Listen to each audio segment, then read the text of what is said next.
welcome back to Nisha's Maths Master Class.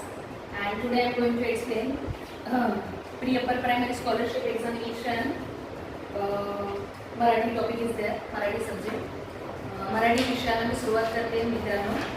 तर विद्यार्थी मित्रांनो, सगळ्यात महत्त्वाचं म्हणजे मराठी जेव्हा आपण शिकतो तर त्यावेळेला छत्रपती शिवाजी महाराजांची खूप आठवण येते. ओके, तर छत्रपती शिवाजी महाराजांना नमन करून वंदन करून मी आजचा नवीन पहिलाच टॉपिक चालू करते आणि त्या टॉपिकचे नाव आहे उतारा व त्यावर आधारित प्रश्न.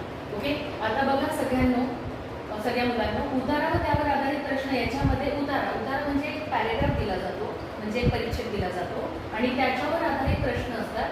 ते 3 प्रश्न असतात किंवा 4 असतात, 3च असतात, मोस्ट 3च असतात. तर त्या 3 प्रश्नांची म्हणजे एका प्रश्नाला 2 मार्क, तर अशा पद्धतीने 3 क्वेश्चन म्हणजे 3 प्रश्न तुम्हाला 6 मार्काला असतात.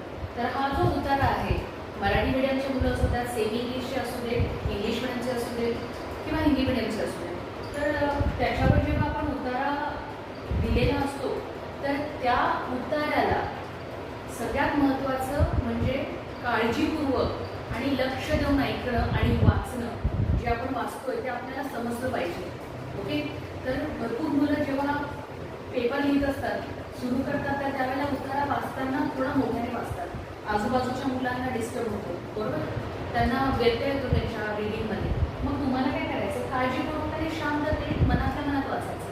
मनातल्या मनात वाचणं म्हणजे काय, जे दिलेलं आहे ते शांत पद्धतीने अगदी तोंडातून आवाज न येता मनातल्या मनात वाचायचं.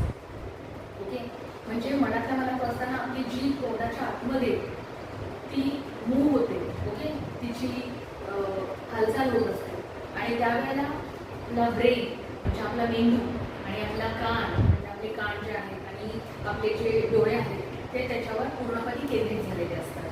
जेव्हा हे पूर्णपणे एकवटतात तर त्यावेळेला इंग्लिशमध्ये त्याला आपण कोऑर्डिनेशन म्हणतो आणि मग आपण जे वाचतो ते आपल्या लक्षात राहतं आणि आपल्याला समजते की आपण काय वाचतोय. ओके, तर वाचन करताना नेहमी या गोष्टींना लक्ष दिलं पाहिजे. पहिलं म्हणजे ते काळजीपूर्वक वाचलं पाहिजे. दुसरी गोष्ट, आशय समजून घेतला पाहिजे. जोही काही आशय असेल तर तो आशय चांगल्या पद्धतीने, कारण कधी कधी काही शब्दांचे भरपूर अर्थ असतात, तर तसंच तुम्हाला तो आशय समजून घ्यायचा आहे, म्हणजे त्याचा एक्झॅक्टली अर्थ काय आहे. त्यानंतर त्या उतार्यामध्ये काही प्रसंग असतात किंवा काही त्यांनी संदर्भ दिलेला असतो. सपोज एखाद्या टोपीवाल्याची गोष्ट आहे, मग त्या टोपीवाल्याचा आणि माकडाचा संदर्भ, ओके, किंवा एखाद्या सणाविषयी माहिती आहे, बरोबर.